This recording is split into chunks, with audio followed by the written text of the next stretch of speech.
Bienvenidos nuevamente a CIEJUF, a nuestras videocharlas, que en esta ocasión no va a ser videocharla, o sí puede ser videocharla, pero con ustedes. Estamos retomando el formato de videos jurídicos, blog, tal vez podcast, es una especie rara, pero lo que queremos es regresar con ustedes a ver temas jurídicos de relevancia. En las ocasiones anteriores o la estructura anterior del videoblog eran videocharlas con personalidades destacadas en el ámbito jurídico y en cada una de las materias. Hay que recordar que CIEJUF es un centro de investigación y estudios jurídicos fiscales en México. Eso significa que hay tres áreas principales en CIEJUF, que son derechos humanos, derecho constitucional y derecho fiscal. A través de estas tres áreas nosotros queremos ir desarrollando la profesionalización del conocimiento, la divulgación del conocimiento en compañía con ustedes. Queremos que CIEJUF se convierta también en una comunidad y los queremos invitar a participar en estos podcasts. Bueno, sin más preámbulos, sin más rollo, para los que no me conocen, yo soy Marco Ramírez, soy especialista en Derecho Fiscal, Derechos Humanos, Derecho Constitucional. Y en esta ocasión quiero comentar con ustedes el tema de el nuevo papel de los jueces en México. Nuevo entre comillas, ¿verdad? Porque tiene mucho tiempo desde que estamos tratando de encarrilar, de enfocar, de generar la cultura del nuevo papel del juez en México. Y esto va relacionado con muchas materias, ¿no? Principalmente hay que recordar cuál era el papel del juez en México de forma tradicional. Hay que distinguir claramente que hay dos tipos de jueces. Están los jueces de tipo constitucional y los jueces de tipo de legalidad, ¿no? De distintas materias que tratan de resolver asuntos con base en la ley, ¿no? Con base en la ley de cada materia. Jueces de lo mercantil, jueces de lo civil, de lo administrativo, de lo fiscal, etc. Pero hay jueces de tipo constitucional que siempre se han establecido así como órganos especializados, ¿no? Como tribunales especializados en la Constitución. Y esto, para los que no están muy empapados con el tema, significa que hay una norma, que es la norma suprema en México, con mayor nivel jerárquico en todo el país, la norma que rige todas las normas, que es la Constitución política, ¿no? Bueno, recientemente y a través de reformas que vienen desde jurisprudencias del 2011, casos del 2011, reformas en el 2013, nosotros hemos visto que se establece ya en la Constitución y se establece ya en normas que el papel de los jueces en México cambió. ¿Y esto qué significa? Sobre todo de los jueces que antes considerábamos como jueces constitucionales, pero en realidad de todos los jueces. ¿Y esto qué significa? Que todos los jueces tienen que aplicar la Constitución. Ya no va a haber jueces de legalidad, jueces de mera legalidad, y luego van a ser revisados por un tribunal constitucional.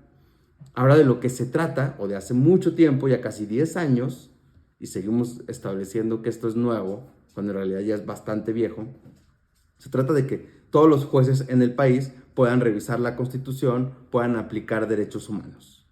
Bueno, en este tema hay un punto importante que quiero tocar con ustedes hoy, que son los derechos sociales, los famosos DESC o los famosos DESCA, que son derechos económicos, sociales, culturales y ambientales, también conocidos o considerados por muchos como derechos de segunda generación.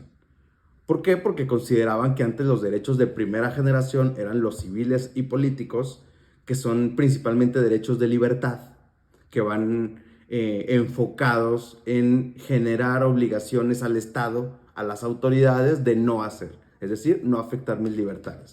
Por ejemplo, libertad de expresión. ¿Cuál es el papel del Estado? No afectar mi libertad de expresión, un no hacer. Esto en la teoría general, ¿verdad? Porque en realidad todas las garantías, todos los derechos humanos, aunque sean de libertad, implican acciones positivas de los estados. Pero bueno, en este esquema, en este punto de vista, están los derechos que se conocen como de segunda generación, por así decir. Son los derechos económicos, sociales, culturales y ambientales, los DESCA o los DESC, económicos, sociales y culturales, que son derechos de tipo social, de tipo colectivo. Y estos implican o generan una obligación positiva en los estados, es decir, de hacer. Se establecen obligaciones en los estados. ¿sí? Estos derechos se encuentran previstos ya en la Constitución Política de México, pero también en varios tratados internacionales. El Pacto Internacional de Derechos Económicos, Sociales y Culturales, la Convención Americana de Derechos Humanos, ¿sí? Reconocen estos derechos sociales, económicos, culturales. Son de tipo social y de tipo colectivo porque parten de una premisa de que se han generado situaciones de desigualdad en la colectividad, ¿sí? Hay situaciones que por el sistema económico, por el sistema político, por la realidad social, económica de cada estado, de cada país, sobre todo en Occidente, bueno, en muchas partes del mundo, por la forma del sistema económico se han generado desigualdades. Bueno, ante estas desigualdades se establece que el Estado tiene que satisfacer necesidades básicas de las personas respetando la dignidad. Vivienda, salud, trabajo, educación, etcétera, son los denominados DESC, derechos económicos, sociales, culturales y ambientales. Bueno, en este tema y en estos derechos es donde vemos cuál es el nuevo papel del juez mexicano. Sí, porque en lo tradicional, les cuento un poco, el sistema jurídico mexicano, desde el punto de vista tradicional, histórico, ha realizado una labor cuando interpreta la Constitución de someter actos o normas que violan la Constitución a una regularidad constitucional. Es decir, si son contrarios a la Constitución, los deja sin efectos, y si considera que son conformes con la Constitución, siguen surtiendo sus efectos.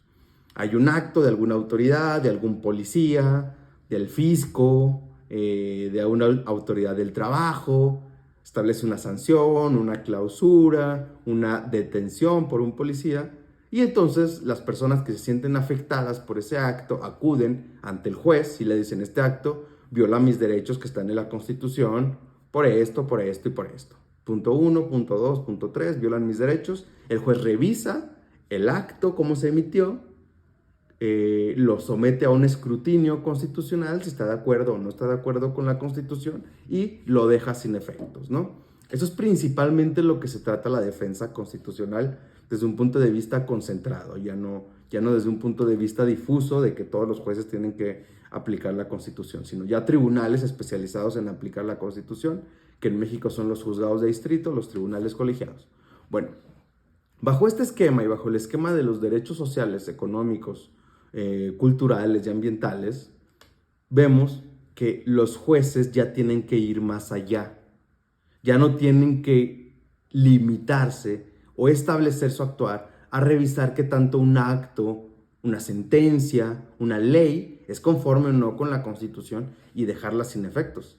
Sino que ahora los jueces, el papel de los jueces, y digo ahora, pero eso tiene muchos años, debe ser o debiera ser o es ya defender estos derechos humanos, reconocer estos derechos humanos, garantizar estos derechos humanos económicos, sociales, culturales y ambientales, condenando al Estado a un hacer. Y este es el punto en donde quiero centrar hoy. ¿Qué tanto hoy los jueces mexicanos están, en la teoría sí están muy actualizados y emiten criterios muy novedosos, pero en el día a día, en la práctica, en las sentencias del diario, qué tanto están conscientes de que su actuar ya va más allá de anular o dejar sin efectos o declarar la validez de actos que afectan, que son contrarios a la Constitución o que son conformes con la Constitución? ¿Qué tanto están conscientes de que pueden condenar al Estado a un hacer? ¿No? Pueden condenarlo a decir: ¿sabes qué? Tienes obligación de proporcionar vivienda, tienes obligación de proporcionar educación, tienes obligación de proporcionar salud. Por ejemplo, en materia de salud, que son estos derechos de segunda generación, económicos, sociales, culturales, ambientales, estos derechos sociales, derechos económicos, que es la salud, el derecho humano a la salud. Se establece que todos los seres humanos tienen derecho a la salud y no puede estar sometida al comercio, sino que tiene que ser una obligación del Estado garantizar la salud de sus habitantes. Y vimos amparos en materia de salud, si ustedes recordarán, ahora en el COVID. Sí, en el COVID vimos ahí que se presentaron amparos, sobre todo por la vacuna. Varias personas con el temor de poner en riesgo su salud, presentaban el amparo para que condenaran al Estado a vacunar a la persona que promovía el amparo, argumentando derecho humano a la salud. Los jueces resolvían que sí, desde la suspensión en el juicio de amparo, es una etapa previa en el amparo antes de sentencia, es como un juicio chiquito previo, antes de que se resuelva el amparo, donde dicen, bueno, reviso todos los casos y si hay algo urgente, ya puedo hacer una condena previa al Estado, una suspensión positiva. Entonces condenaban al Estado a vacunar a la persona que pedía el amparo. Derecho humano a la salud, ¿sí? Vacuna a esta persona para proteger su derecho humano a la salud. Pero incluso ahí todavía, si son derechos, si bien son derechos económicos y sociales, todavía están estableciendo el daño particular de una persona, ¿no?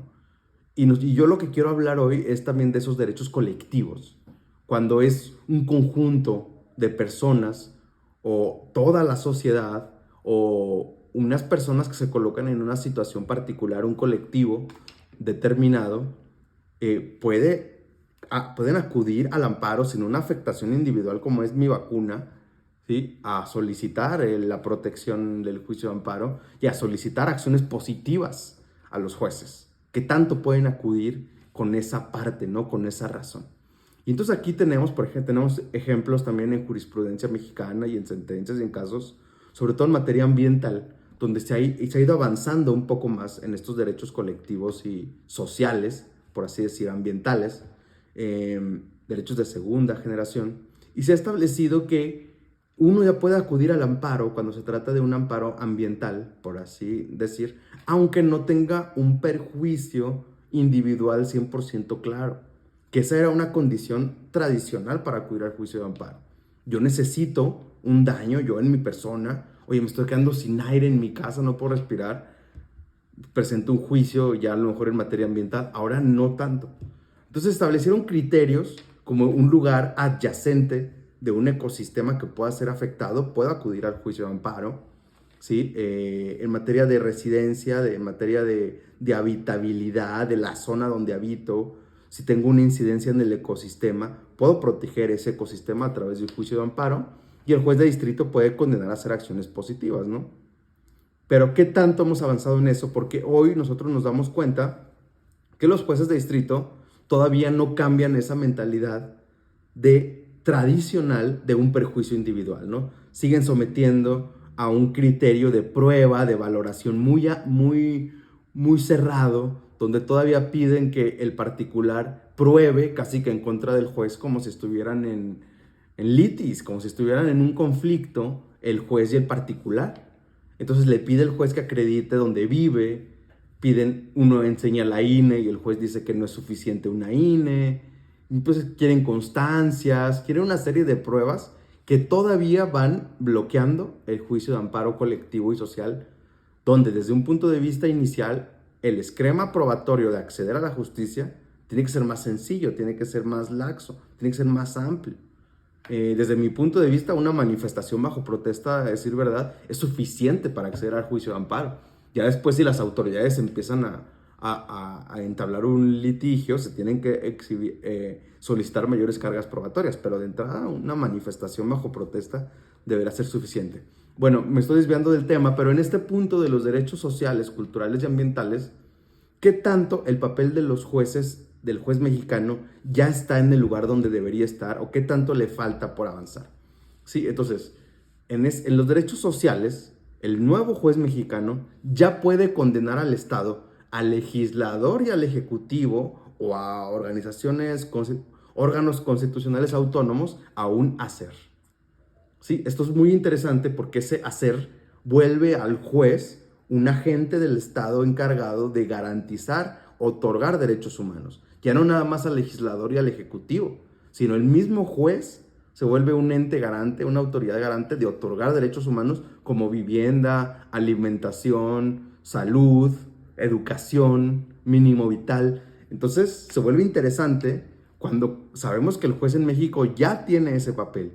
Ya se tiene que volver, ahora sí, un agente que garantice derechos humanos en el país. Y entonces quiero revisar unos fundamentos con ustedes que hemos revisado nosotros de los pactos y de los convenios, porque les quiero quiero que lleguemos a la misma conclusión de cuál es el papel de los jueces hoy en México, ¿no? Y entonces vemos, por ejemplo, el Pacto Internacional de Derechos Económicos, Sociales y Culturales en el artículo 2 y la observación general número 3 del Comité de Derechos Económicos, Sociales y Culturales. El artículo 2 y su interpretación, que es la observación número 3, establecen la obligación de los estados de adoptar medidas. ¿Esto qué significa? Que para garantizar los derechos humanos, también los sociales y económicos y culturales y ambientales, el Estado tiene que adoptar medidas, o sea, realización de acciones positivas. ¿Hasta dónde? ¿Cuál es el límite de esas medidas? No pueden decir los tratados internacionales qué medidas tienen que adoptar los estados, pero tienen que proporcionar vivienda. Bueno, pero pueden establecer unos parámetros para saber cómo otorgar esa vivienda o si son adecuadas las medidas o no. Entonces, el pacto dice que hasta el máximo de los recursos disponibles de que tenga el Estado, se tienen que incluir recursos judiciales que hagan justiciables los DESC, estos derechos. Recursos judiciales. ¿Sí? Entonces, esto involucra al Poder Judicial que sea una parte del Estado idónea para adoptar esas medidas. Entonces, esto se vuelve muy interesante porque el Poder Judicial ya tiene que garantizar y reconocer estos derechos, tiene que condenar a otorgar vivienda, ¿sí? No de forma general, pero también el legislador, ¿no? También el legislador es parte del Estado que tiene que adoptar medidas y el Ejecutivo o el encargado de hacer las políticas públicas. Sí, eso también se conecta con la Convención Americana de Derechos Humanos en los artículos 25 y 26 que hablan del recurso efectivo, el derecho a un recurso efectivo. Y entonces, por ejemplo, aquí en el caso Acevedo Buendía y otros contra Perú, la Corte Interamericana resolvió varias situaciones. Primero, resolvió que el artículo 25 de la Convención Americana de Derechos Humanos, que establece el derecho humano a un recurso efectivo, establece características de protección judicial. Es decir, cómo tiene que ser la actuación del Poder Judicial al momento de garantizar derechos. Y dice, ojo aquí, no pueden considerarse efectivos aquellos recursos que, por las condiciones generales del país o incluso por las circunstancias particulares de un caso, resulten ilusorios. Ojo aquí, el juicio de amparo no puede ser ilusorio. Tiene que resolver conflictos de raíz, tiene que garantizar derechos de raíz. Ello puede ocurrir, por ejemplo, cuando su inutilidad haya quedado demostrada por la práctica. Se presentan amparos y a la mera hora no se logra el objetivo de que se empiecen a garantizar derechos humanos o un derecho humano en concreto, porque falten medios para ejecutar sentencias o cualquier otra situación que se convierta en una denegación de justicia. Entonces hay que tener cuidado en cómo tiene que ser lo efectivo del juicio de amparo. No puede ser ilusorio. Es decir, tiene que tener los medios necesarios para garantizar que se ejecuten sus sentencias, ¿sí? Y no puede haber una denegación de justicia. Sí, entonces, también es importante saber entonces que bajo estos parámetros uno ya puede acudir al amparo, porque también el Poder Judicial ha establecido que el juicio de amparo es el recurso efectivo del que habla la Convención Americana. Entonces, esto liga a los jueces, se ligan los jueces a que admitan las demandas de amparo que soliciten protección de derechos humanos, garantía de derechos humanos de segunda generación. Vivienda, alimentación, educación, pero ya de forma más general, de forma más colectiva, donde se incluyan revisión de normas, donde se incluyan revisión de políticas públicas.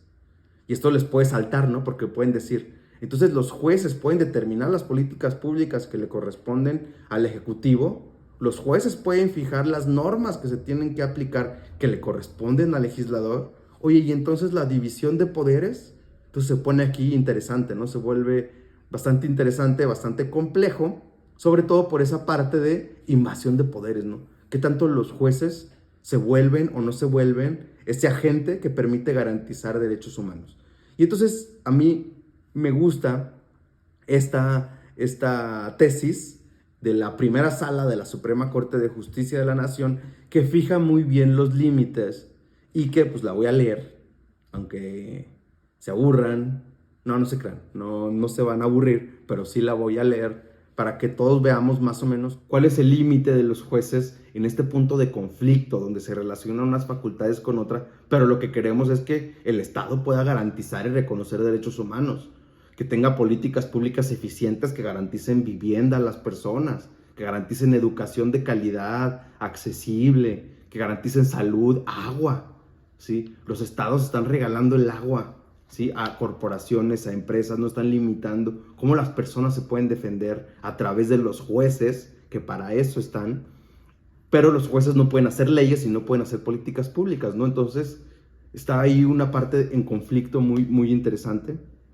Por ahí si ven a mi perro Kanye, lo saludan. Por aquí se ve de repente en el video. Pero bueno, vamos a leer aquí el criterio de la primera sala que les decía, de la Suprema Corte.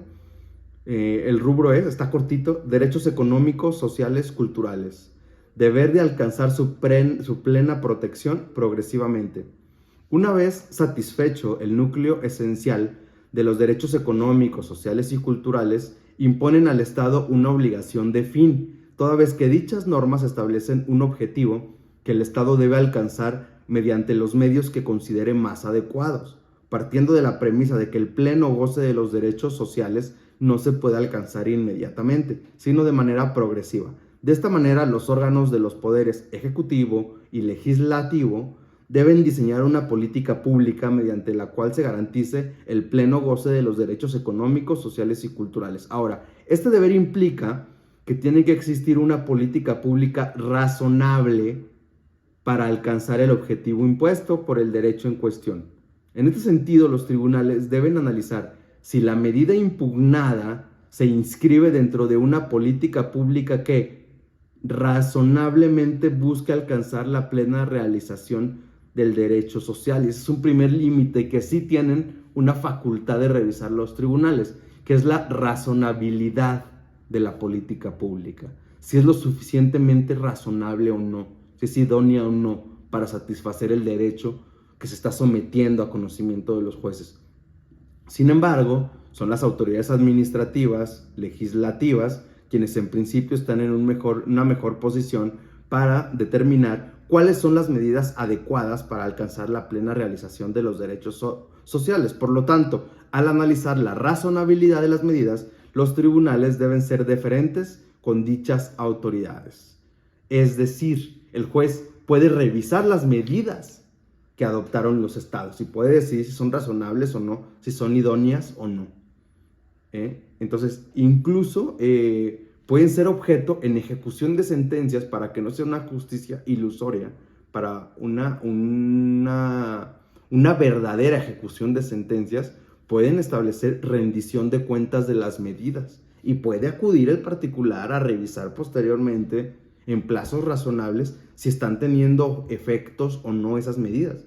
Entonces el juez puede revisar esas medidas, tanto normativas del legislador como políticas públicas del ejecutivo. ¿Qué tanto verdaderamente están siendo útiles, verdaderamente están siendo suficientes para garantizar el derecho? Y entonces es aquí donde el nuevo papel de los jueces tiene que enfocarse ya en actividades positivas, en condenas de tipo positivo. Es decir, haz esto, Estado, haz esto, establece una política pública de esto, protege el agua de esta forma, de esta otra forma, con estos parámetros, ¿sí? Y si no están siendo eficaces, incluso el Poder Judicial puede en determinado momento sugerir a través incluso de utilización del derecho comparado, de casos del derecho comparado, cuáles son las políticas públicas idóneas y que han tenido efectos para que el Ejecutivo las revise, para que el legislador las revise. Entonces, y el juez de distrito revisar al legislador y al Ejecutivo si están o no teniendo eficacia esas medidas. Entonces, no hay que olvidar que el papel de los jueces ya es amplio, ya no se limita nada más a revisar si un acto me daña o no y dejarlo sin efectos en lo particular a mí, una parte probatoria muy individual, muy llenas de una carga probatoria exagerada, sino amplio. Una revisión de políticas, de derechos en México, de consecución de objetivos. Y entonces el juzgador se vuelve hoy un agente participante de todas las autoridades que del Estado están obligadas a garantizar estos derechos. Bueno, con eso terminamos este video. Espero no me haya extendido mucho y los invito a participar. Dejen sus comentarios. También nos pueden mandar correo electrónico si quieren. Mi correo es marco.ramirez@mrboutiquelegal.mx. También pueden visitar la página de ciehuf.mx. Los invitamos a ver el contenido. También tenemos artículos que los invitamos a participar, a comentar, a leer. Y si quieren sugerir temas, si hay algo interesante, coméntenos con gusto y retroaliméntenos. Mucho gusto y hasta luego.